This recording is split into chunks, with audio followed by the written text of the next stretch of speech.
محترم ناظرین، تمام دوست اور احباب کو دل کی گہرائیوں سے اور خلوص دل سے درد برا سلام۔ وہ خوش نصیب صحابی جن کی قبر میں خود حضور صلی اللہ علیہ وسلم اتری اور فرمایا، اے اللہ، میں اس سے راضی ہوں، تو بھی اس سے راضی ہو جا۔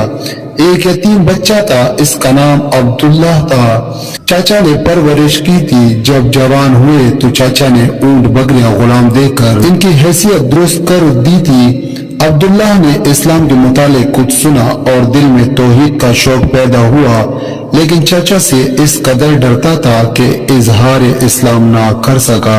جب نبی کریم صلی اللہ علیہ وسلم فتح مکہ سے واپس گئے تو عبداللہ نے چاچا سے کہا، پیارے چاچا، مجھے برسوں انتظار کرتے گزر گئے کہ کب آپ کے دل میں اسلام کی تحریک پیدا ہوتی ہے اور آپ کب مسلمان ہوتے ہیں، لیکن آپ کا حال وہی پہلے کا ساتھ چلا آتا ہے۔ میں اپنی عمر پر زیادہ اعتماد نہیں کر سکتا، مجھے اجازت دیجیے کہ میں مسلمان ہو جاؤں۔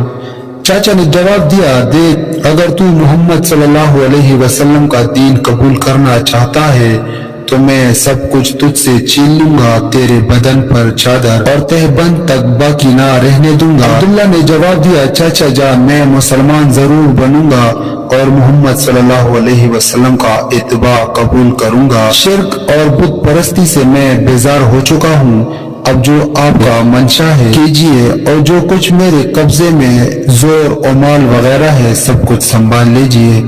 میں جانتا ہوں کہ ان چیزوں کو آخر ایک روز یہی دنیا میں چھوڑ جانا ہے، اس لیے میں ان کے لیے سچے دین کو ترک نہیں کر سکتا۔ عبداللہ نے یہ کہہ کر کپڑے اتار دیے اور ماں کے سامنے گئے۔ ماں دیکھ کر حیران ہوئی کہ کیا ہوا۔ عبداللہ نے کہا، میں مومن اور موحد ہو گیا ہوں، نبی کریم صلی اللہ علیہ وسلم کی خدمت میں جانا چاہتا ہوں، ستر پوشی کے لیے کپڑے کی ضرورت ہے، مہربانی کر کے دے دیجیے۔ ماں نے ایک کمبل دے دیا۔ عبداللہ نے کمبل پھاڑا، آدھے کا تہ بند بنا لیا، آدھا اوپر کر لیا اور مدینہ کو روانہ ہو گئے۔ الصبح مسجد نبوی میں پہنچ گیا اور مسجد سے تکیہ لگا کر ان حضرت صلی اللہ علیہ وسلم کے انتظار میں بیٹھ گیا۔ نبی کریم صلی اللہ علیہ وسلم جب مسجد مبارک میں آئے، اس سے دیکھ کر پوچھا کہ کون ہو؟ کہا، میرا نام عبدالعزا ہے، فقیر و مسافر ہوں، عاشق جمال اور طالب ہدایت ہو کر در دولت آ پہنچا ہوں۔ نبی کریم صلی اللہ علیہ وسلم نے فرمایا، تمہارا نام عبداللہ ہے، ذوالبجادین لقب ہے، تم ہمارے قریب ہی ٹھہرو اور مسجد میں رہا کرو۔ عبداللہ اصحاب صفا میں شامل ہو گیا۔ نبی کریم صلی اللہ علیہ وسلم سے قرآن سیکھتا اور دن بھر عجب ذوق و شوق اور جو نشست سے پڑھا کرتا۔ ایک دفعہ حضرت عمر فاروق رضی اللہ تعالی عنہ نے کہا کہ لوگ تو نماز پڑھ رہے ہیں اور یہ عرابی اس قدر بلند آواز سے ذکر کر رہا ہے کہ دوسروں کی قرات میں مزاحمت ہوتی ہے۔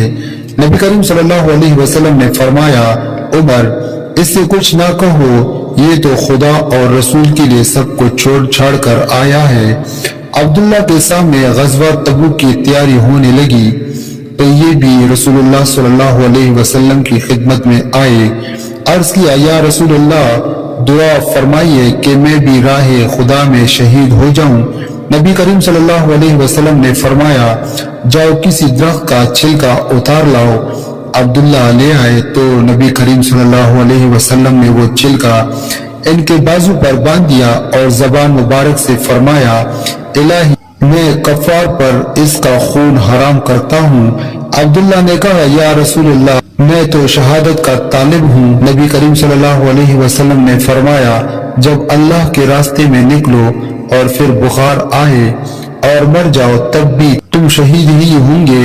تبوک پہنچ کر یہی ہوا کہ بخار چڑھا اور انتقال کر گئے۔ بلال بن حارث مزنی رضی اللہ تعالیٰ عنہ کا بیان ہے کہ میں نے عبداللہ رضی اللہ تعالیٰ عنہ کے دفن کی کیفیت دیکھی۔ رات کا وقت تھا، حضرت بلال رضی اللہ تعالیٰ عنہ کے ہاتھ میں چراغ تھا، حضرت ابو بکر عمر رضی اللہ تعالیٰ عنہ ان کی لاش کو لحد میں رکھ رہے تھے۔ نبی کریم صلی اللہ علیہ وسلم بھی ان کی قبر میں اترے اور حضرت ابو بکر عمر رضی اللہ تعالیٰ عنہ سے فرما رہے تھے، اپنے بھائی کو مجھ سے قریب کرو۔ ان حضرت صلی اللہ علیہ وسلم نے قبر میں اینٹیں بھی اپنے ہاتھ سے رکھے اور پھر دعا میں فرمایا، اے اللہ میں ان سے راضی ہوا، تو بھی ان سے راضی ہو جا۔ حضرت ابن مسعود رضی اللہ تعالیٰ عنہ فرماتے ہیں کاش اس قبر میں دفن کیا جاتا۔ امید ہے یہ ویڈیو آپ کو پسند آئی ہوگی۔ ویڈیو پسند آئے تو لائک اور شیئر ضرور کر دیجئے، کیونکہ اچھی بات پھیلانا بھی صدقہ جاریہ ہے۔